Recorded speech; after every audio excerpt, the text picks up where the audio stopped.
Hello, and welcome to the People Often Suck podcast, where we talk about the suckiest suck that currently sucks.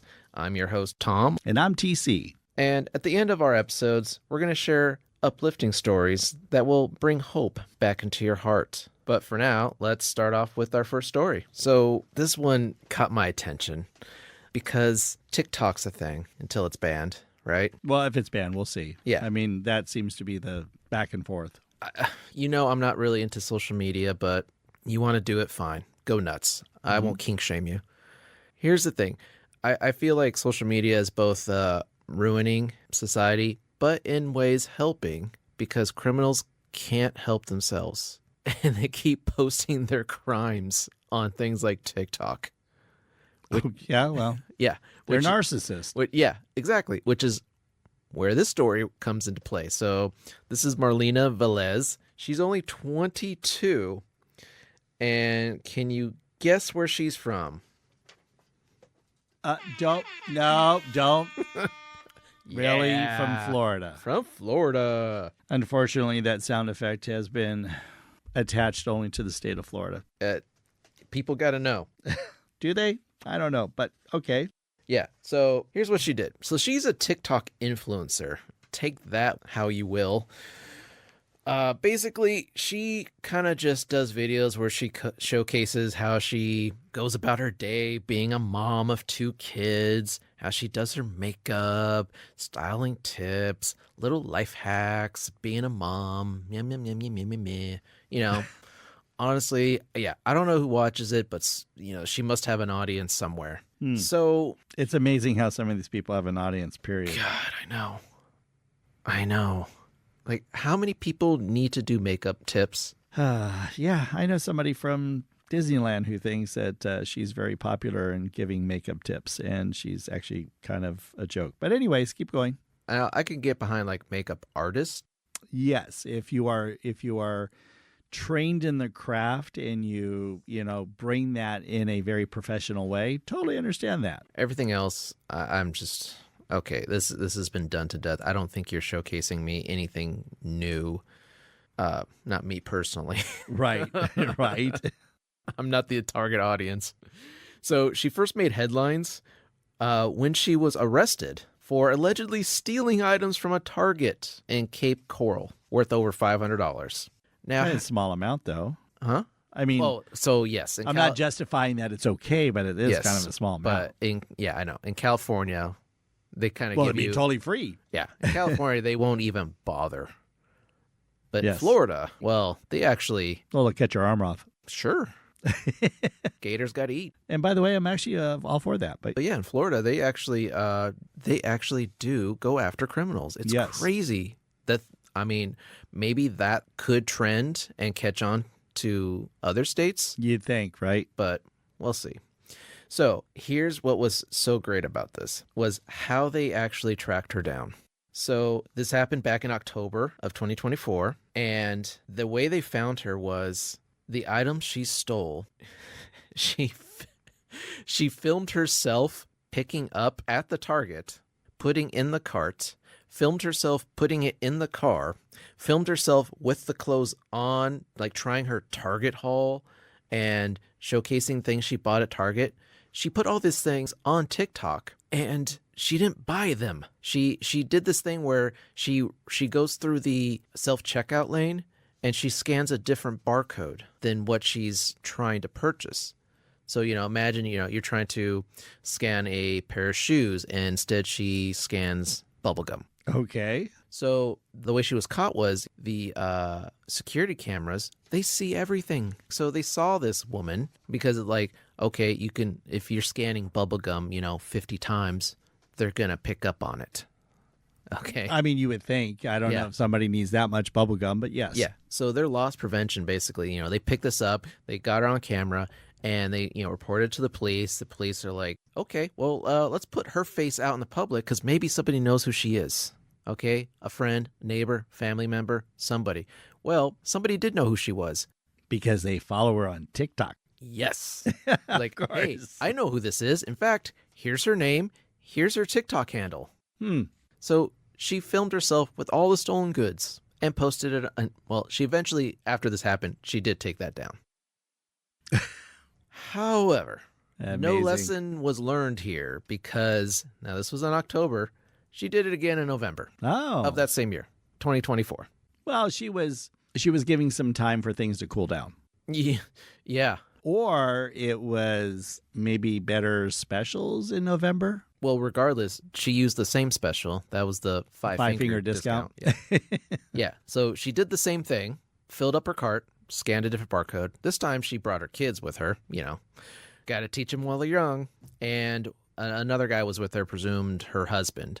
And again, they managed to track her down because that guy has a very distinct tattoo on his arm that could be seen in her videos. So the identification is getting easier that she's basically providing through her TikTok videos. Yeah. Honestly, it's like, why not just cut out the middleman? Just walk your ass back to the police station and be like, well, I did it again. I don't think they all sound like that. I mean, it's Florida. Okay, it's a little stereotyping. I mean, what are they going to do? I do have some friends who live in Florida, and they don't think they sound like that. I'm just trying to... But they're not from Florida, are they? Well, that's true. One's from Minnesota. Yeah. And the other one's from California. Okay, we don't sound like that. True. So I thought it was interesting that, one, she's dumb enough to post these crimes. So how old is she again? So she's only 22. Okay, that's... She has 2 kids. 2 kids already. 2 kids already. Now, based on the house, it was a nice house. And she films herself being a stay-at-home mom. So presumption is that... So she's married? I believe that was her husband that was with her. Okay. And, with the tattoo? Yeah. And he must make pretty decent money because it was a nice house in a nice neighborhood. So is she bored? Maybe. Is this a Marge Simpson scenario when, she was feeling overwhelmed? Here's my little squirrel moment. And Homer decided, I'll get you a maid, honey.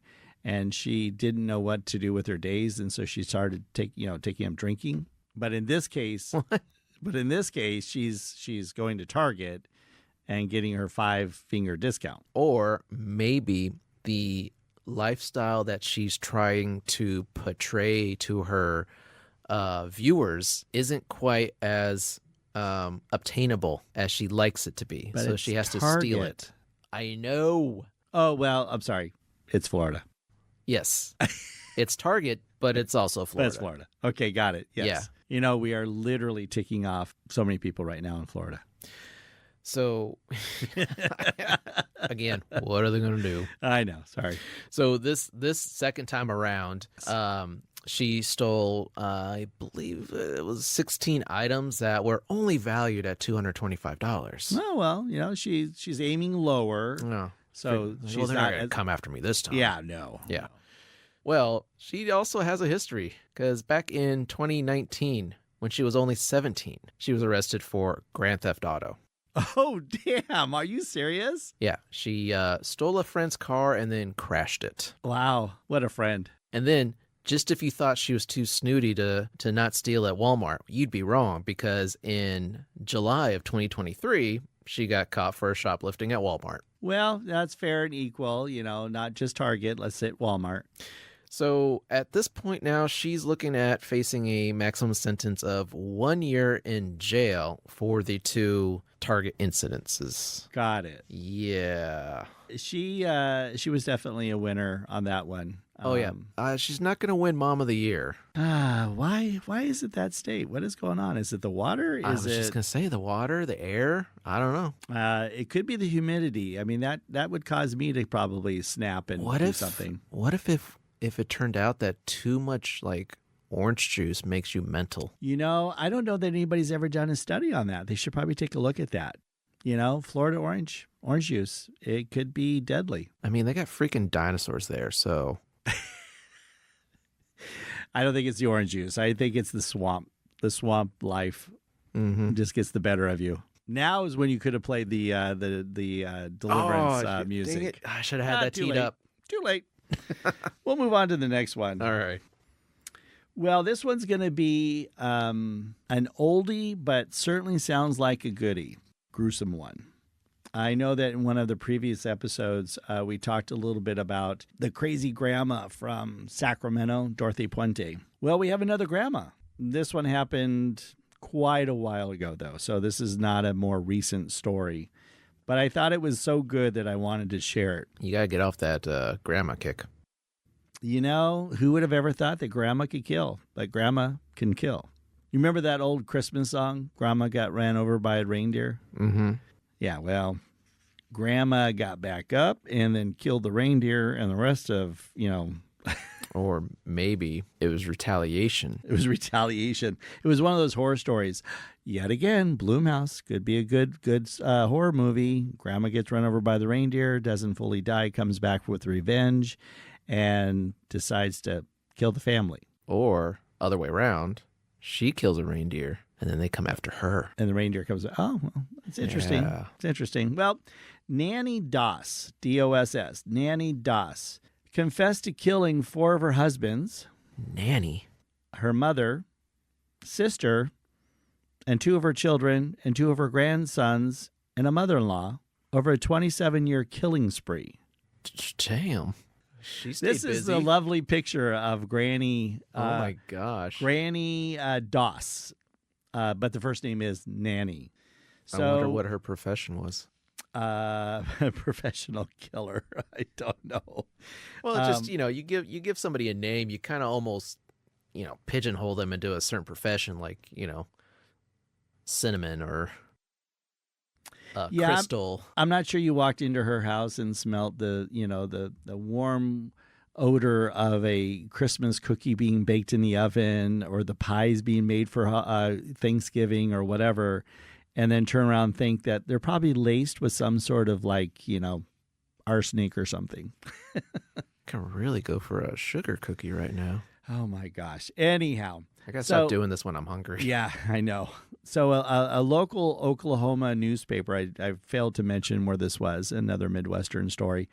A local Oklahoma newspaper basically, said, look, she seemed like a loving grandmother with a charming smile. Although she does, maybe she looks like a charming one. I'm not sure.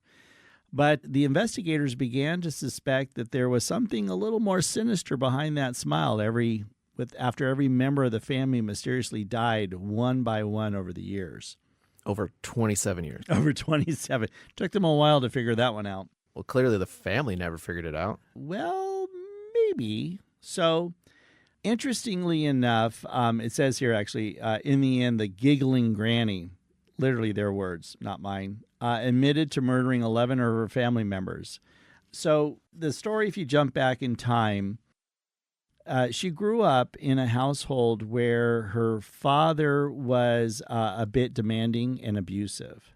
The sad part is, so Nanny Doss was born in 1905 in Alabama. So again, one of those interesting flyover states that are down in the South. And she was clear to say that she had an unhappy and difficult childhood, as her father largely kept her out of school to work on the family farm. He forbid his daughters from wearing makeup or dress clothes, in growing up. So he was a very repressive, very abusive, very demanding father. Doesn't necessarily mean that you should become a murderer, but this gives some idea of the childhood upbringing. At one point, according to a newspaper article, this strict shielding ended up causing at one time a head injury that Doss has sustained that has impacted her throughout most all of her life. So apparently when she was boarding a train, her head was slammed into a metal bar. Ow. And that contributed to her struggles growing up. The injury led to severe headaches, according to the newspaper. So, that had an impact, for the rest of her life as far as numerous headache issues and so on and so forth. Again, not a justification to make you into a murderer, but this is just more ingredients getting thrown into, This sounds like something Disney would do to justify one of their villains. Like, oh, well, yes, the that's reason true. they're so bad is because they hurt their head. This would be like taking the movie Halloween and doing a prequel where this is why Mike Myers is the way he is. He really is just misunderstood. Yeah. He didn't get the candy he wanted. Exactly. So Doss had over her lifetime 5 husbands, 4 of which were killed. However, her first husband is the only surviving husband. So from 1923 to 27, she was with her first husband. And that first marriage produced 4 daughters. All right. 23 to 27? 1923 to 1927, yeah. And 4 daughters. They had 4 daughters. One every year. She was cranking them out. I think they call that Irish twins. I've never heard that term before. Oh, yeah. No, did not know that. So, according to a newspaper article doing the story about this happy granny, 2 of her daughters suddenly died in 1927, suspected from food poisoning. Okay. Well, this kind of prompted her husband to become a little suspicious. Yes, you should be suspicious. 2 of your 4 daughters just died from food poisoning. Like close together? Well, they both died in 27, so okay. So I would say somewhat close together. So he decided, I'm getting the hell out of Dodge. He took the other 2 daughters and he left her. Oh, good. Yes. Yeah, I was like... That's why he's the only surviving husband, by the way. Okay. I was curious if he took the daughters or just left them with, but yeah. Yeah. Good on you. So, but unfortunately, it did impact his mother. So the husband's mother, okay, his name was Charlie Braggs. That's who Nanny Doss married. So Bragg's mother, unfortunately, suddenly died. So he had to return to his childhood home soon after and ended up divorcing Grandma Doss. So that's why he's the only surviving husband. He was smart enough. So in the coming years, Miss Nanny decided to, get with 4 other guys to become husbands, all of them which mysteriously died. So the first one, who was an alcoholic, died after ingesting rat poison, and they had 16 years of marriage. So she was actually married with him a long time. Took a while for her to do him in. And then Artie Lanning was the second, or actually I should say, third husband, but the second husband to die. Yeah. He was an alcoholic womanizer who also died after ingesting rat poison. Must be her favorite option to kill off her husbands. Yeah. This was before Doss allegedly burnt down the house with his mother inside as well. The lawnmower's back. Oh, well, Jeez. We'll just keep going. Richard Morton, so husband number 4, but technically husband number 3 that was killed. He died 3 months into their marriage after drinking coffee spiked with arsenic. Oh, so she upped her game. Yeah, she changed it, Probably because he wasn't an alcoholic. Probably. Or she may have seen the old Cary Grant movie, Arsenic and Old Lace, and thought, I should try arsenic. And then the 4th in the lineup of death, but 5th husband, Samuel Doss. So that's where she gets her last name from that she kept. Samuel Doss, a Nazarene minister.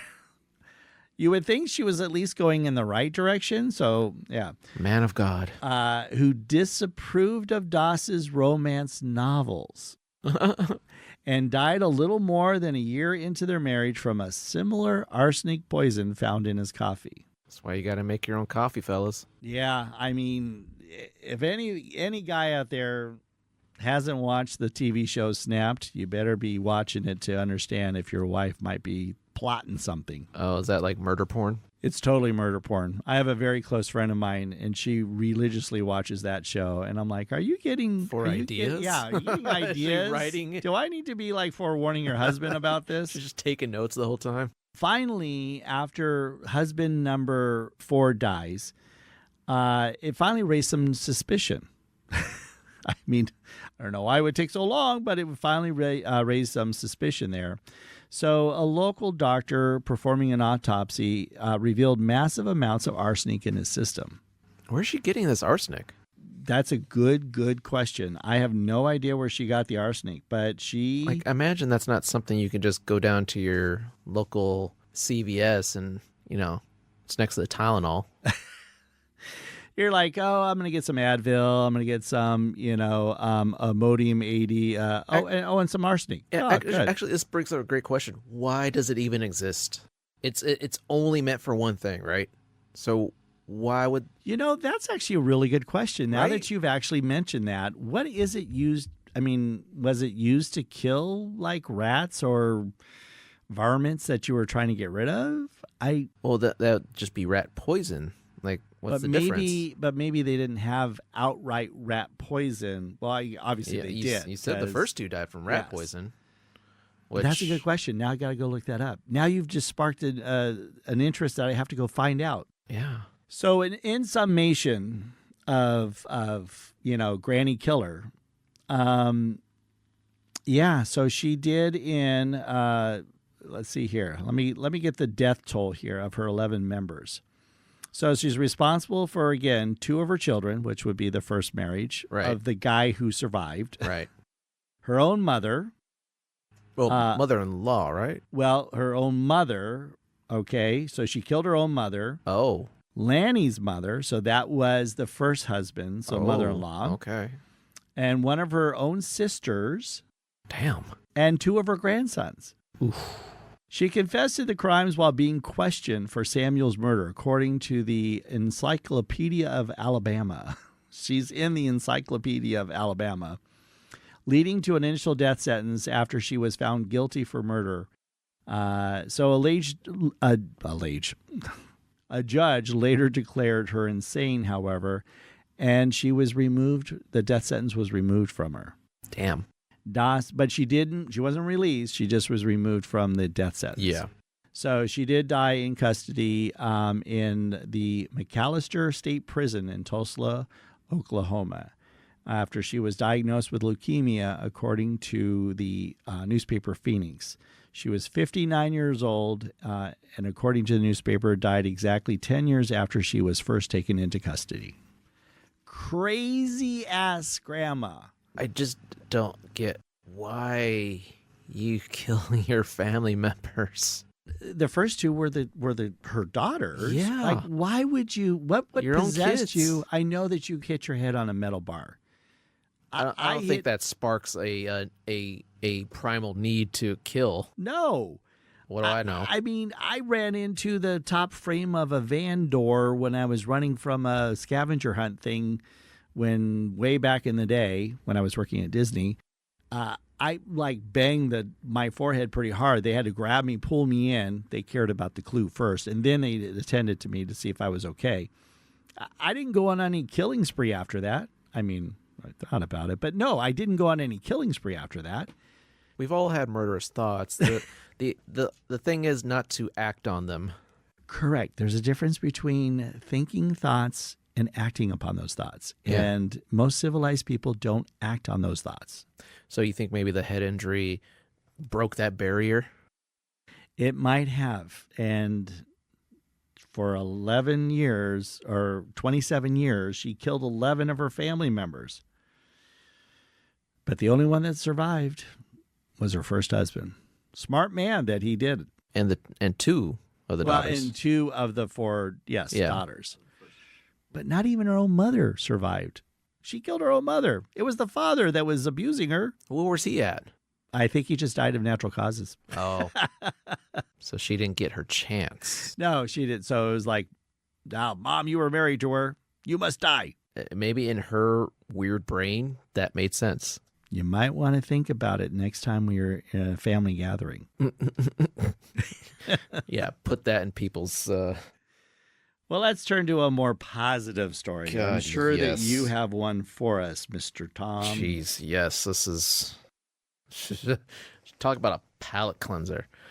So, this is all about the Deming Animal Guardians. It's a no-kill animal shelter charity. Already, I love them. Yeah. No kill. I'm already there. So, we went from killing to no killing. to no I killing. like that. Yes. I like that. See, it wasn't even planned. We can turn the story around. Yes, it can be done. Yes. So back in 2023, this charity started a very interesting dog training program. It involves inmates. Obviously not Granny Doss, No. because she might have killed one of the animals. No. So this was in a southern New Mexico correctional facility. Oh, cool. Yeah. So basically what this was is it was to not only socialize the dogs and teach basic obedience, to help them get adopted more easily, but it also would help the inmates develop compassion and comply with the rules so they can participate in the program. So it's, kind of win-win. So this charity is getting people to help train their dogs. The inmates are getting a special privilege for being good and obeying the rules. Problem was somebody needed to train the trainers. So they needed a dog trainer. Well, that cost money. Well, the inmates, upon hearing about this, started their own little fundraiser to pay for it. Really? Yes. Okay. So they convinced at least one of the officers to go to the Sam's Club and just, buy a bunch of bulk and stuff, bring it in, and inmates would buy the item. Right. And they'd mark it under toiletry kits or something like that. And, there'd be just a little bit of profit. So, if they're trying to buy toothpaste or something, right. It costs them $2, but the inmate bought it for $3. Okay. So the extra dollar goes into the pot of fun. Yeah. So they raised they managed to net $350. Okay. Because so many inmates were just so jazzed about this. They didn't even care that they weren't participating in it. They just liked the idea of this program existing, having dogs around. I mean, literally, anything from the outside world is enough to entertain you. Right. I mean, if you've ever gone a day where the power went out, you're like, oh my God, what do I do? Obviously, you're going to go to your phone because that's the only source of entertainment you can get. But then, if you start once the battery goes out, yep. Well, okay, then what? I guess you grab a book. I wouldn't. Yeah. So the littlest thing could amount to a huge amount of entertainment for these people. Well, and not only that, I would imagine any outside life you would be welcoming in that would be fresh and new. And a dog, generally speaking, just wants to be your buddy. Yeah. If you treat them well. Mm-hmm. Yeah. So this program, it essentially it teaches the dogs boundaries. So not just sit, stay, stuff like that, but you're not allowed on the furniture, right? Things like that. So you can go here, but you're not allowed here. Basic commands, things like that. Also potty training, and then the inmates, they not only learn these teachable skills of dog training, but they also learn basic grooming skills. First aid for dogs, and like I mentioned, potty training. So taking care of another life. Yes. Which helps to teach those fundamental things in life that also might help some of them to be rehabilitated if they happen to be released back out into society. Right. Because, a lot of people don't understand or maybe realize or even care, but, once you've been in the system, it's insanely hard to find a job because people, they just see that you were in jail. They're not willing to give you a second chance. So to learn a skill like this would be really ideal for people when they get out. I mean, dogs are a dime a dozen. You can go nearly anywhere and be a dog trainer with a skill like that. It wouldn't matter if you were in jail. Exactly. So they learn all these traits, and the dogs basically live with them during this period, and they take them out 4 times a day to pee and play and work on all their commands. But it's cool because nearly every pup that was put in this program was adopted. Oh, that's awesome. Yeah. This is great. I love this. Yeah. And this was done where again? This was in New Mexico. Which, by the way, stray dogs out in New Mexico, whether these were strays that were, saved or rescued or whatever. But I mean, it's tough out there. I mean, the dog that we have at home, we rescued. We drove all the way to a little town on the eastern side of Phoenix to pick up our dog. That she was just roaming out there, which, She wouldn't have lasted long because she's out in the middle of the desert type of thing. And, New Mexico is pretty barren if you've ever been through it. But that's really cool that they are doing this. That is helping these animals on one hand, as far as getting them ready and they're out getting adopted. And then on the other hand, it's helping these inmates to understand the importance of life and taking care of it and finding the right priorities in life as opposed to what obviously led them there in the first place. Exactly. That's cool. When I went out looking for a dog, I actually was looking for those traits. Like, Right. Are they potty trained? Like, do they know basic commands, things like that? Because just that little much is a big deal. Because a lot of people, unfortunately, don't want to put in the time. It's too bad that Nanny Doss didn't have a chance to learn how to take care of a dog. I'm glad. Well, no, she might have changed before she went on her killing spree. You never know. Or she might have killed the dog. Or the dog kill her before she kills I'm fine. 11 family members. I'd be fine with that. Like a total Cujo situation. In the multiverse, I'm sure that probably happened somewhere. Multiverse. But yeah, no, people like that, no, they weren't given dogs. These were like low-level criminals. No, These weren't, of course not. These weren't crazy psychopaths that were given a dog. No, you had to, basically prove yourself. Prove yourself to not only get in the program, but then you had to continue to prove yourself to stay in the program, which teaches a lot of responsibility. Again, like I said, you got to play by the rules. And you got to learn to take care of another life, not just yourself. And I think that's something that I think a lot of kids should learn. They would understand the importance of life, that if somebody's relying on you to take care of them and all of that. Yeah, I think there could be a lot of people who potentially could go down the wrong path, could hopefully maybe straighten that out if they had the proper perspective in life at a younger age. Yeah, and unfortunately, there are too many people out there, a lot of POSs who can just acquire a dog and they don't. I don't even want to talk about what happens to POSs and how they handle animals, and that already gets me. Even in a movie, I get more upset about the animal dying than sometimes the person. Oh, I know. I know. And that's probably not balanced right in life, but it still bothers me. Yeah. So. Well, I mean, in John Wick, you were rooting for the dog. It's like, don't you dare shoot that dog. Oh, I know. I was very upset about that. And then I felt like I was John Wick going to get revenge. See, first movie, totally justifiable. Yeah. Well, until our next episode, thank you for that heartwarming close on this one.